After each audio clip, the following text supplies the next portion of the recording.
अपने को हंस के साथ हो तो उड़ के चले जाएगा, अपने को जिसके साथ रहना फैसला भी उसके समाधान में देंगे, उसके पक्ष में देंगे, तभी फायदा होगा। अगर वो निकलने वालों के पक्ष में बोल भी देंगे तो हमको क्या फायदा होगा? कल उठ के किसका मुंह देखना है? कल उठ के किसका मुंह देखना है? सुबह भाई करणपुरिया जी कल उठ के उल्लू का। अच्छा, आप सब सुबह उठ के उल्लू का ही मुंह देखते हो। बहनें बोलती है बाप जी 15 साल हो गया शादी होके, सुबह उठ के रोज उल्लू का ही मुंह देखती हैं हम लोग।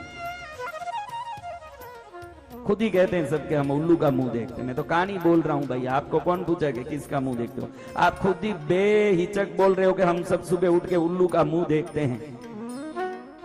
धन्य है आप सबको जो घर में उल्लू रखे हुए हो। लक्ष्मी का वाहन है ना बाबूजी। अरे लक्ष्मी का वाहन का नहीं, लक्ष्मी का दर्शन करना है। लक्ष्मी का वाहन का क्या दर्शन करना है? जब लक्ष्मी कोई पन्ना के ले आए हैं तो वाहन का क्या दर्शन करना है? लक्ष्मी का करना है। उसको ये उल्लू लगे ना उसको वो उल्लू लगे। अरे भाई चलो, अब पंचों ने क्या फैसला किया होगा भाई आप बताओ? पंचों ने क्या फैसला किया होगा? अब पंचों ने विचार किया कि रहना तो उल्लू के साथ है, तो पक्ष भी उसी का लेंगे तो कल फायदा होगा। सत्य तो अलग है कि भाई हंसिनी हंस का जोड़ा होती है, ये तो दुनिया ही जानता है, लेकिन सत्य से क्या लेना देना है? पक्ष से लेना देना है। तो पंचों ने फैसला सुना दिया कि हम बहुत जांच विचार करने के बाद, सत्य के अंतिम छोर तक जाने के बाद इस निर्णय पर आए हैं कि हंसिनी उल्लू की पत्नी है। अब ये सुनने से ही हंस के पैर जमीन से खिसक गए। सोचे कि कहां वीरान में आए, ऊपर से पत्नी भी गई। वो बोले ये क्या निर्णय सुनाया? पंच के कि हमारे यहाँ जो निर्णय सुना दिया और सोच समझ के सुनाया, जाओ यहां से। अब ये रोते रोते हंस अकेला जा रहा, हंसिनी पीछे पीछे जावे, उल्लू पीछे पीछे जावे, क्योंकि अभी पत्नी किसकी हो गई? हंसिनी। तो उल्लू पीछे पीछे जावे, थोड़ा आगे जाके हंस को रोक के बोलता है, भैया कल रात में तूने बोला ना कि ये वीरान स्थान में उल्लू बसते हैं, मेरे कारण ये स्थान वीरान नहीं है। तुझे शिक्षा देने के लिए ही सुबह मैंने बोला कि ये मेरी पत्नी है, मैं इसको कोई पत्नी बनाने वाला नहीं हूं। तुझे शिक्षा देने के लिए मैंने बोला कि ये मेरी पत्नी, आगे क्या होता है देखते हैं। तूने बोला कि भाई ऐसे वीरान, ऐसे उल्लू रहते हैं, वही स्थान वीरान रहते हैं, मेरे कारण ये स्थान वीरान नहीं है। ऐसे सरपंच जहां रहते हैं जो अपने पक्ष वालों के लिए समाधान निकालते हैं, इसीलिए ये जगह वीरान और रेगिस्तान है। आज मैं इस माध्यम से पूरे गुजरात के प्रजाओं को एक सूचना देना चाहता हूं, जब तक आप सरपंच बन के उल्लुओं के लिए वोट डालते रहोगे तो उल्लू का राज्य में भारत वीरान रहेगा, वो रेगिस्तान रहेगा। ये मेरे जात का है, ये पाटीदार है, ये पटेल है, मैं फलान चंद जी का हूं, मैं उसका हूं, मैं इसका हूं। जाति देख के जब तक वोट डालते रहोगे, भारत का कभी सुधार होने वाला है। हाथ के दन करो को सिर पर लगाने वाला हो और आपके लिए वो अपनी रात बिगाड़ने वाला हो, ऐसे चुन के कल 14 तारीख को वोट डालिएगा। आपका एक एक वोट इतना कीमती है जो मोदी जी को भी नीचे ढकेल सकता है। ऐसे कीमती वोट को आप रख के अगर आप कहते हो कि भाई ये मेरे पक्ष का आदमी है, ये मेरा, मैं पाटीदार हूं तो मैं पाटीदार को वोट डालूंगा, मैं पटेल, आप पाटीदार हो ने वो पाटीदार है, ये महत्वपूर्ण नहीं है। आप प्रजा हो ने वो आपका राजा बनने वाला है, ये महत्वपूर्ण। अगर कोई राजा खोटा निकल गया तो समझ लेना प्रजा का हित नहीं है।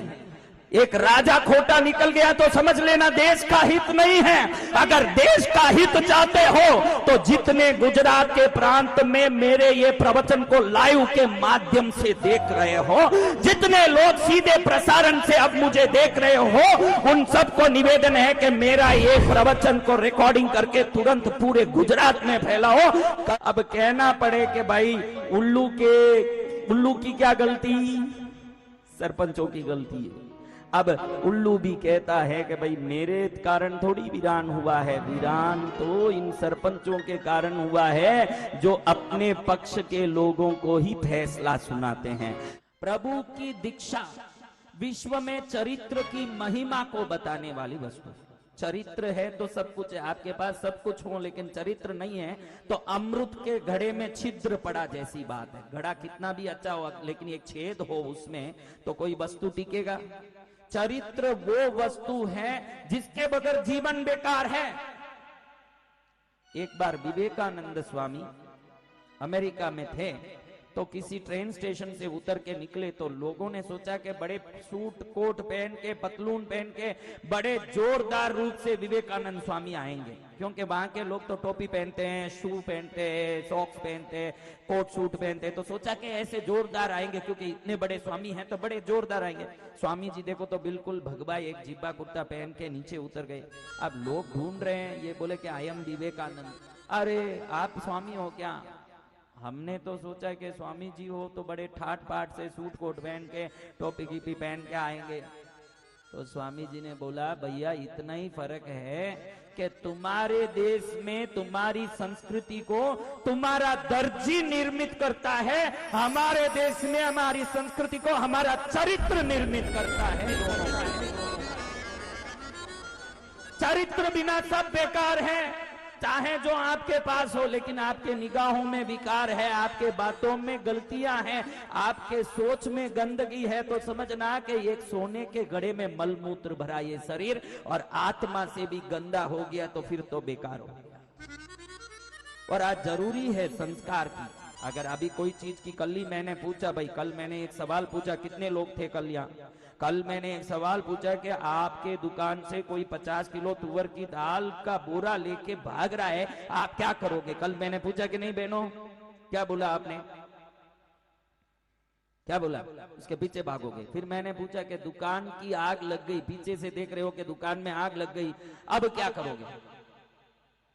दुकान में आग लग गई, अब क्या करोगे भाई? दुकान की तरफ भागे।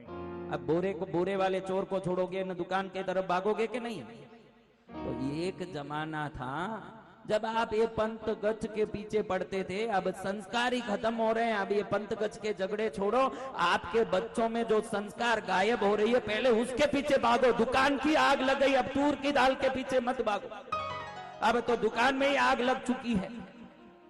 ऐसी आग लगी कि पूछो मत, आपके बच्चे पीछे क्या क्या करते होंगे। कितनी बहनें मोबाइल फोन रखी हुई है, हाथ ऊंचा करे, शर्माना नहीं, गुरु के सामने शर्म खावे। मोबाइल किस किस के पास है? बहनों के पास। एक औरत का किसी कारण किसी जगह पर ट्रांसफर हो गया, दूसरी नौकरी करती थी, उसका कहीं ट्रांसफर हो गया, पति इसी जगह था, अभी नौकरी इसको दूसरी जगह मिल गई, इसको जाना पड़ेगा कि बैठी रहेगी? बोलो साहब, जाना पड़ेगा ना भाई। अब जाना पड़ेगा तो ये तो गई, पति यहां अकेला। अब इसने एक मैसेज किया कि हाँ भाई, पति तो फिक्र करता होगा कि पत्नी गई है, क्या हुआ होगा, क्या हुआ होगा, कुछ फिक्र तो करती होगी। तो इसने एक मैसेज भेजा कि भाई मैं अच्छी तरह हूं करने के लिए मैसेज भेजा। ये मैसेज उसको पति को पहुंचने के बदले उस आदमी को पहुंच गया जो अभी पत्नी को मसान में दफना के घर ही पहुंचा हुआ था। किसको पहुंच गया?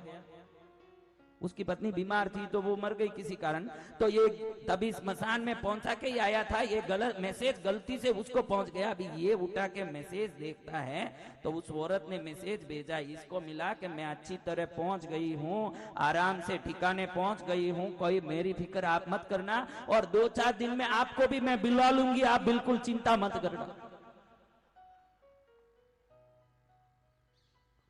तो बहनों, कहने का तात्पर्य ये है कि आपको हर चीज का उपयोग करने का अधिकार है, लेकिन आपका उपयोग आपको दुख नहीं दे दे, ये ज्यादा ध्यान रखना। कोई भी चीज की अति हो जाती है तो वही चीज दुख देने लगती है।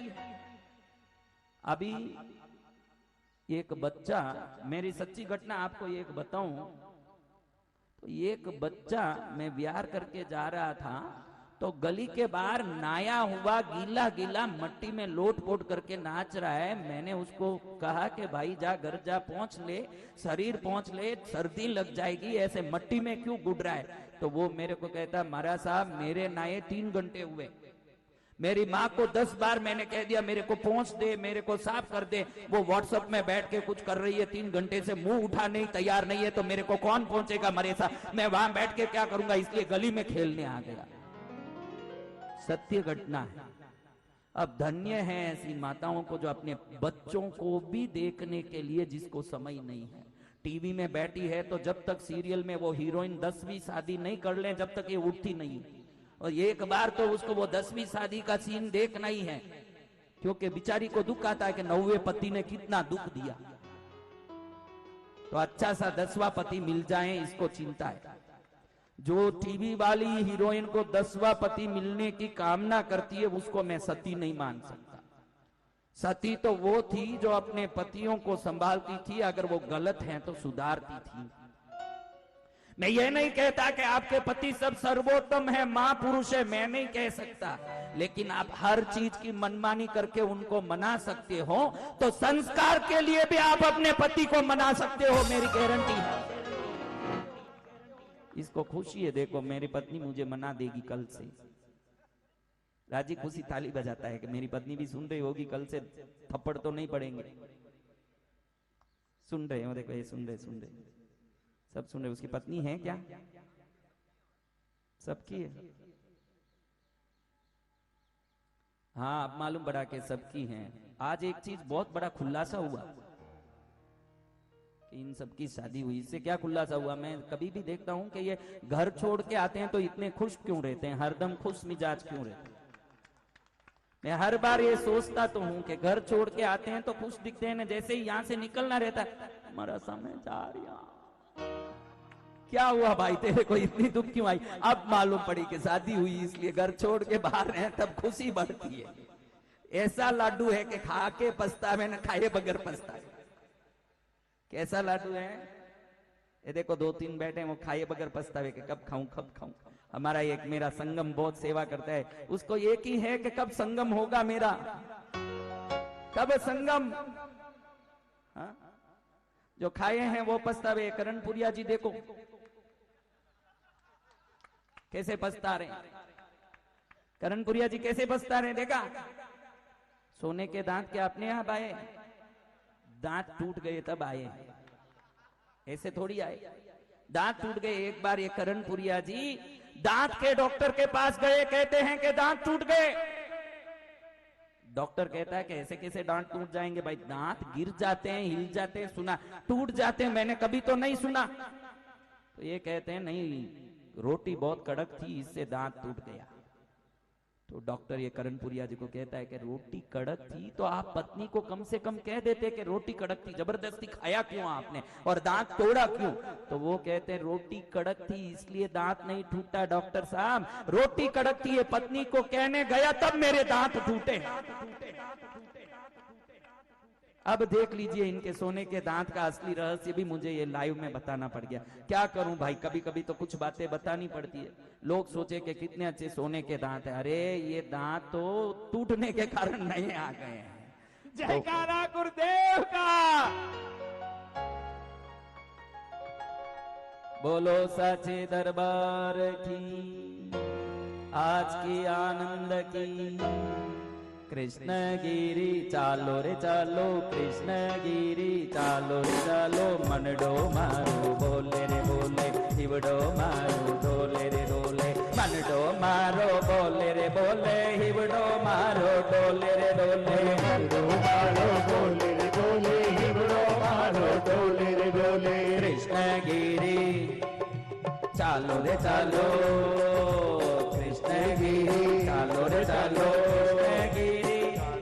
देखो मैं कृष्णगिरी बोलूं, मैं तो जाने वाला ही हूँ, आपको बोलना है चालो चालो। कृष्णगिरी चालो रे चालो, कृष्णगिरी चालो रे चालो। कृष्णगिरी का नाथ तुम्हारा जगरा प्यारा नाथ है, कृष्णगिरी का नाथ तुम्हारा जगरा प्यारा नाथ है। दुनिया में पारस दातारो सबसु मोटो नाम है, दुनिया में पारस मोटो नाम है आश्वसेन लाल वामा देवी हो जायो आश्वसेन लाल वामा देवी हो जायो सबतो प्यारो देव है मारो सबतो प्यारो देव है मारो मनडो मारो बोले रे बोले हिवडो मारो बोले रे बोले मनडो मारो डोले रे डोले हिवड़ो मारो डोले रे डोले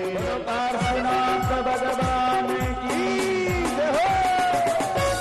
अब एक बात हम अच्छी सी सुन के इस कार्यक्रम को अभी समाप्त करेंगे। कौन जवाब देंगे? कौन कौन भगवान में विश्वास रखते हैं वो सब बात। कौन कौन कभी दर्शन, कभी कभी भी दर्शन या पूजा या सेवा, कभी माला फेर लेते हैं, कुछ न कुछ धर्म क्रिया करने में रुचि रखते हैं, वो सब हाथ ऊंचा करो भाई। हम रुचि रखते हैं भाई, हम रुचि रखते हैं। आपको किस किस को आशीर्वाद मिल गया इसके बारे में कुछ देखना है। अभी ये देखना है कि हम बहुत सारे मंदिर दर्शन किए, बहनों किया कि नहीं? बहुत सारे देवी देवारा राती जगह भी करिया कि नहीं? देवी आई चमचम करती कि न घर आई? भूतनिया जरूर आई था ना, देवी आई कहीं?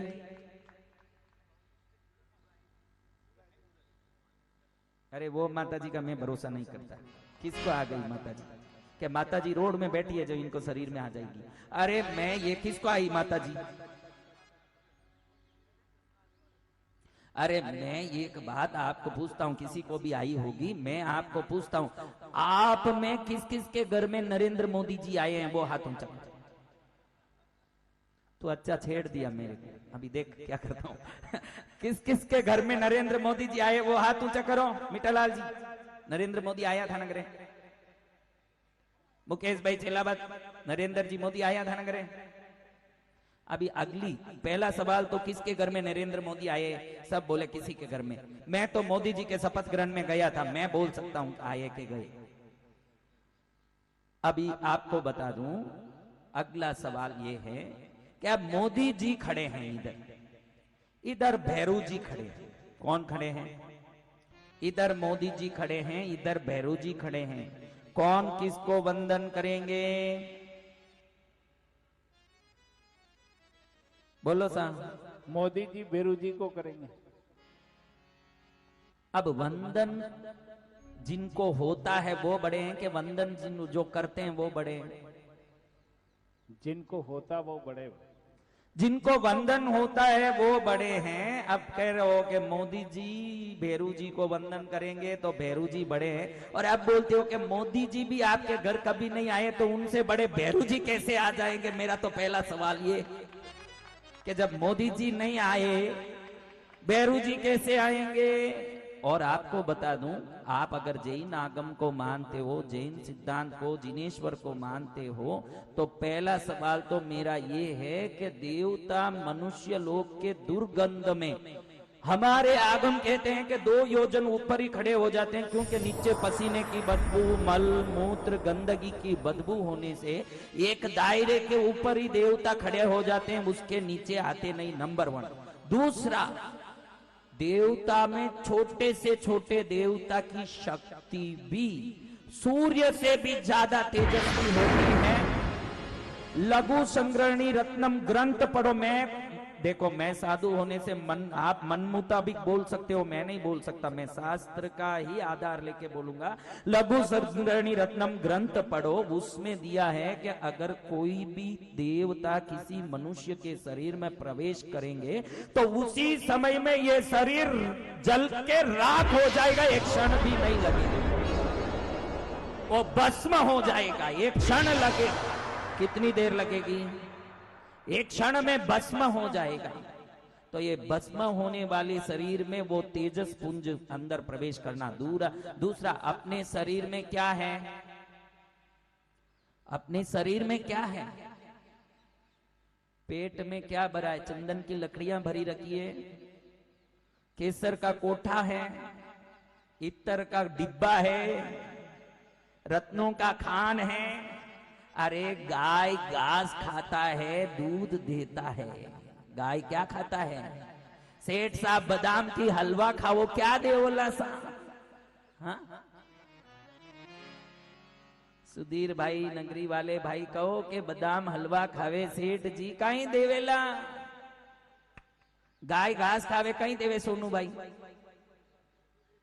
हाँ, दूध देवे ने? आप दोपहर में क्या खा के आए? बदले में क्या देने वाले हो?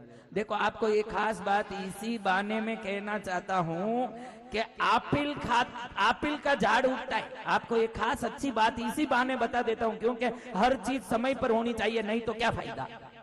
आपको ये बात बताता हूं कि आपिल के वृक्ष में आप कहीं गए हो तो आपिल देखे होंगे।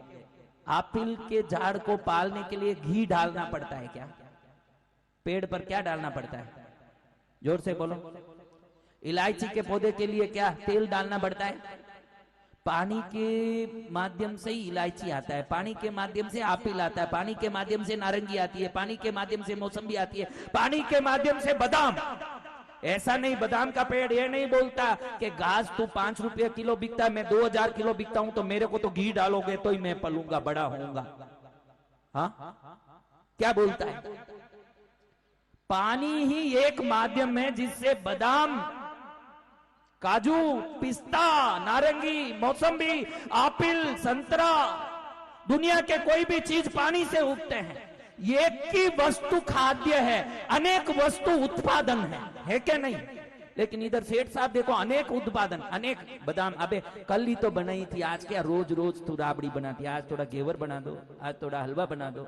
और अभी बहनें बैठी है अट्टम करके, परमात्मा का याद कितना आया ये तो मैं नहीं जानू, लेकिन एक जानू के काले पारणो कितनी बजा बेला ने कहीं कहीं आइटम बेला वो जाप तो सब बहना कर रही है, सब आइडिया लगा रही है कि क्या पारने में होगा क्या नहीं होगा। अगर इधर कुछ कम है तो अपन थोड़े साथ में लाए हैं, वो 2-4 तो ऐसी भी है जो साथ में ही बादाम का वो सीरा ने ये न चूरमा ने सुकड़ी लेके आई है, बैठी है 3 दिन से के चौथे दिन सुबह ये डब्बा खोलूंगी मैं।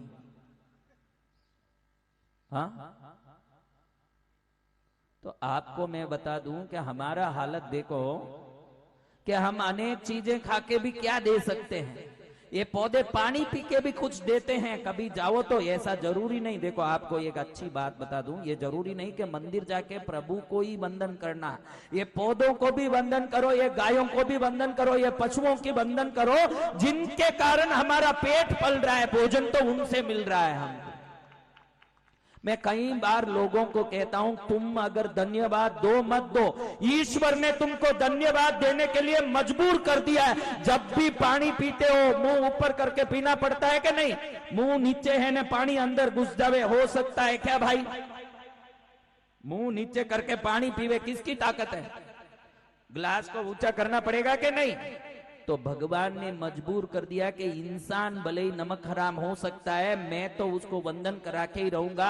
जब पानी पीवे तो मुंह ऊंचा हो जावे, खाना खावे तो मुंह नीचे हो जावे। मुंह ऊंचा करके खाना नहीं खाते, मुंह नीचा करके खाते हैं। किस लिए? जब पानी पीते हैं तो मुंह ऊंचा करके आकाश को धन्यवाद देते हैं, क्योंकि वहां से बरसात होती है और वहां से पानी आता है। और पानी पीते हैं तो आकाश को देख के पानी पीते हैं, क्योंकि वहां से जल बरसात हो रही है। ना खाना खाते हैं तो मुंह नीचे करके खाते हैं, क्योंकि धरती मां से अन्न के पौधे उगते हैं और अन्न खाने के लिए नीचे देखना। आप भले धन्य दो मत दो, भगवान ने मजबूरी आपको धन्यवाद देने। रोज जितनी बार पानी पीओ, आकाश में देखो, आप खाली देखो मत, धन्य भी बोलो। हे आकाश देवता, आपकी हमको पानी दिया, हमको जीवन दिया। हे धरती देवता, जब भी रोटी खाते हो नीचे देखते हो तो धरती देव को नमन करो कि आपने पौधे उगाए, अन्न दिए, दान दिया, हमारा पेट पल रहा। आकाश और धरती को धन्य बोलेगा, वो अपने आप इस धरती में सर्वोत्तम बन जाएगा, उसका विकास होगा। आप करो मत करो, भगवान ने बहुत सारे मजबूरी आपसे काम करवाए हैं। देखो कई लोग बोलते हैं भगवान ने मुझे क्या दिया, भगवान ने मेरे लिए क्या दिया। कल मैंने पूछा मिठालाल जी को, सबको, कि भाई 2000 करोड़ देता हूं, 2 टांग देते हो क्या? कौन देने तैयार हुआ?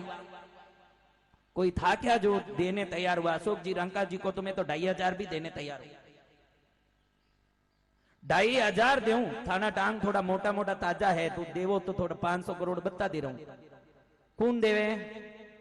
तो इतने हजारों करोड़ कीमती चीज मिली, हम भगवान को कोसते रहते हैं। मैं कई बार इन लोगों को समझाता हूं, तुम भी सुनो।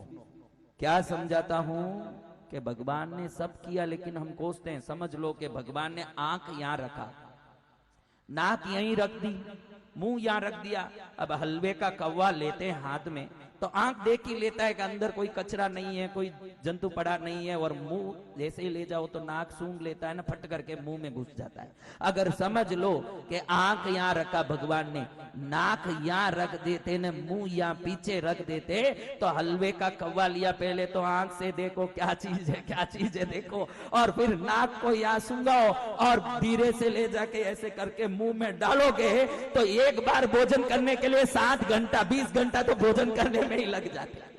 भगवान ने कितना सिस्टमैटिक अपना शरीर बनाया, थोड़ा सोचो तो समझो तो थोड़ा दिमाग चले कि भगवान ने पूरा सिस्टम जमाया और भगवान को आप कोसते हो। समझ लो भाई ऐसे ऐसे खाओ, कितनी देर लगे, अभी फट करके खाते हो तो आंख देख ही लेता है कि नहीं, नाक सूंघ ही लेता है कि नहीं, अलग से सूंघाना पड़ता। अगर यहाँ होता तो हर कवे को लेके इलायची सही है क्या, पत्नी घी डाली के मेरे लिए तेल डाल के मेरे को पकड़ा दी अलग से, यहाँ से सूंघाओ, फिर यहाँ से डालो, ये चबावे जब तक हाथ को ले जाके दूसरे कव्वे में डालो। अभी जो 15 मिनट में भोजन करते हो उसको करने के लिए कम से कम 4 घंटे लगते। फिर ये सब भजन करने बुलाते तो ये बोलते बाप जी 3-3 शिफ्ट नहीं होगी, एक ही शिफ्ट होगी, क्योंकि हम जब सुबह रोटी शुरू करते हैं तो 6 बजे तक तो रोटी पूरी होती है हमारी।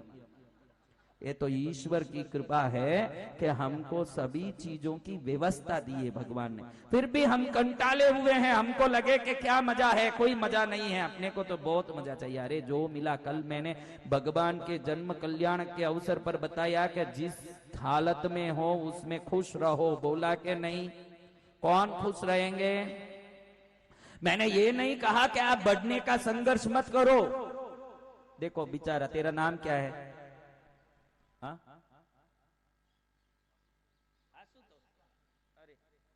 आशुतोष का अर्थ समझता है क्या होता है? आशुतोष क्या होता है? जो तुरंत हर चीज का समाधान कर दे वो आशुतोष है। कवियों में आशुतोष हुए हैं, जैसे यहाँ संगीत बजता हो उसी समय कविता रचा देता हो, उसको क्या कहते हैं? क्या कहते हैं? आशुतोष कहते हैं। आशुतोष यानी तुरंत रचना करता हो, तुरंत सर्जन करता हो। सर्जक भगवान का नाम है आशुतोष, जो सर्जन करते हैं। आशुतोष, मैं तुझे कहता हूं कि देखो, करेड़ा आए हो, दिल्ली से आए ना, अब दिल्ली से करेड़ा आए हो, तुम्हारे कोई रख के तुम्हारे ही माध्यम से बोल रहा हूं कि भाई दिल्ली से करेड़ा आए हो, यहाँ सब घूमना पड़ रहा है। कभी मन में ये भी आया होगा कि बैठे बैठे कोई काम मिल जाता तो कितना अच्छा, वहां से ट्रेन स्टेशन जाओ, ट्रेन पकड़ो, यहाँ आओ, फिर यहाँ से वहां जाओ, कैमरा के सामने खड़े रहो। महाराज तो क्या आराम से कुर्सी पर बैठ जाते हैं, दूसरे लोग भी देखो, देखने वाले, कोई चेयर, बूढ़ा है तो चेयर में बैठ गया, जवान है तो नीचे बैठ गया, बहनें हैं तो मजे से बैठ गई, मेरे को खड़ना पड़ रहा है। कभी ऐसा सोच आए तो ध्यान रखना जीवन में कि एक व्यक्ति का परिश्रम जितना स्ट्रांग होता है उतना ही उसका मनोबल स्ट्रांग होता है। ये बैठे हुए लोग भविष्य में बीमार पड़ गए तो सो जाएंगे, तू खड़ा हुआ है, तुझे बीमारी भी नहीं आएगी ना सोने का नौबत भी नहीं आएगा, क्योंकि ईश्वर हर एक के लिए अलग अलग शक्ति देते हैं। तो कोशिश ये रखना अभी जो है उस हाल में संतुष्ट रहना, जो मिला है उसमें संतुष्ट रहना, लेकिन संघर्ष सतत करना कि तेरा अपना एक चैनल बने, एक दिन तू अपने चैनल में मेरा शूटिंग कर सके, ये ताकत तेरे में आनी चाहिए। वो ताकत आ जाए, जो मिला उसमें खुश रहें, लेकिन अनवरत विकास का प्रयत्न करते रहें। क्या करें?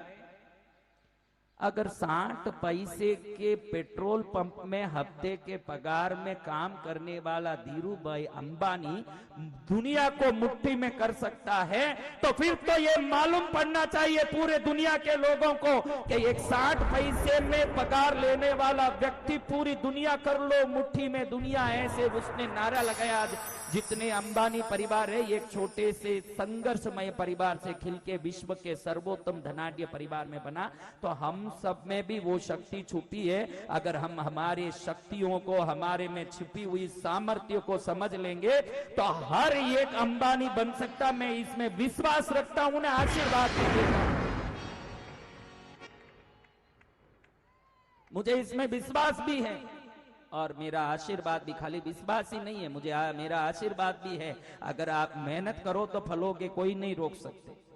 मेहनत करने वालों को देख के ईर्ष्या करने वाले बहुत हो सकते हैं, लेकिन किसी की ईर्ष्या किसी के मेहनत को रोक सकती है, मैं नहीं मान सकता। कई लोग मुझे बोलते हैं कि महाराज साहब मुझे बहुत नजर लगती है, मैं कोई भी काम करने जाता हूं ना तो बीमार पड़ जाता हूं, मैं दुखी हो जाता हूं, उस काम में आगे नहीं बढ़ पाता हूं। सोनू कहता है कि मैं जब भी अच्छे से बजाने लगता हूं तो उस समय में अचानक किसी की नजर लग जाती है, मेरा दिमाग बजाने में नहीं लगता, दिमाग ठंडा पड़ जाता है। मैं उन लोगों को कहता हूं जो ऐसे अपने आप को किसी नजर से, टोने टोटके से, मंत्र से ग्रसित बताते हैं, उन लोगों को कहना चाहता हूं कि अगर आपके इतने टोने टोटके हैं आपके प्रति, कई लोगों को ऐसे है कि मेरे ऊपर कई लोगों की ईर्ष्या है, नजर है, ऐसे किसी को है क्या? है? होता है ना? तो मैं आपको पूछूं कि आपके ऊपर नजर ज्यादा है और आप ढीले पड़ जाते हो, आपके बहुत शत्रु है कि मोदी जी के इन सब के शत्रु ज्यादा है? हाँ, मोदी के ज्यादा, मोदी जी के ज्यादा है ना? तो ढीला पड़ना तो पहले किसको पड़ना चाहिए? बोलो। आप तो खाली पड़ोसीन आपको देखी ना, आप ढीले पड़ गए, कह पड़ोसीन घड़ी घड़ी मैंने गुरे बाबूजी तो मैं ढीली पड़ जाऊं, वहां बड़ी जबरी है औरत है, मारे माथे नजर डाले, मैं ईर्ष्या के कारण ढीली पड़ जाऊं। अरे बहनों, मोदी जी के तो करोड़ों शत्रु है, हर एक चाहता है कि इसका टांग खींच के नीचे गिराओ, लेकिन आज तक मोदी जी हार मान रहे हैं क्या? अपना बल घटा रहे हैं क्या? और रोज रोज बल बढ़ रहा है कि घट रहा है? आपको कहना चाहता हूं, दूसरों की नजर से आप बलहीन नहीं हो सकते, आपके विचार के बलहीनता से ही आप बलहीन हो सकते। आपको ऐसा लगे कि मेरे को कोई यूं देख रहा है, मेरा क्या होगा, ऐसा सोच ही आपको गिरा सकता है। पड़ोसी क्या गिराएगा? हम गिर जाते हैं अपने सोचों से। आज करेड़ा में आए हो, ये जन्म कल्याणक, दीक्षा कल्याणक अट्टम महोत्सव में आए हो, तो कम से कम मेरा एक आशीर्वाद लेके जाओ। आज से सुबह उठो या रात में सो, एक बात को 3 बार बोलो, मुझे कोई कुछ नहीं कर सकता और मैं दुनिया में सबसे शक्तिमान हूं। सुबह शाम 3 बार बोलोगे तो आपके अवचेतन मन में ये बात घुस जाएगी, जिसको अंग्रेजी में इनर कॉन्शियस माइंड कहते हैं। आपको एक बात पूछूं कि रात में आप सो रहे हो और नींद में किसी ने आपको उठा के आपका नाम पूछा, फट उठते ही नींद में भी आप आपका नाम बता दोगे, लेकिन आप कोई उसी नींद में उठा के कोई पूछे कि भाई फलानी गली में, फलाना फ्लैट में, फलाना फ्लोर में, फलाना जो आदमी रहते हैं उनका नाम क्या, तो 10 मिनट नींद से जग के आपको याद करना पड़ेगा कि किसका पूछ रहा है, ये याद करना पड़ेगा कि नहीं? इसका कारण क्या है? आप अपना नाम तुरंत बोल देते हो और किसी का पूछा जाए तो आपको याद करना पड़ता है। इसका कारण क्या, कभी सोचा आपने?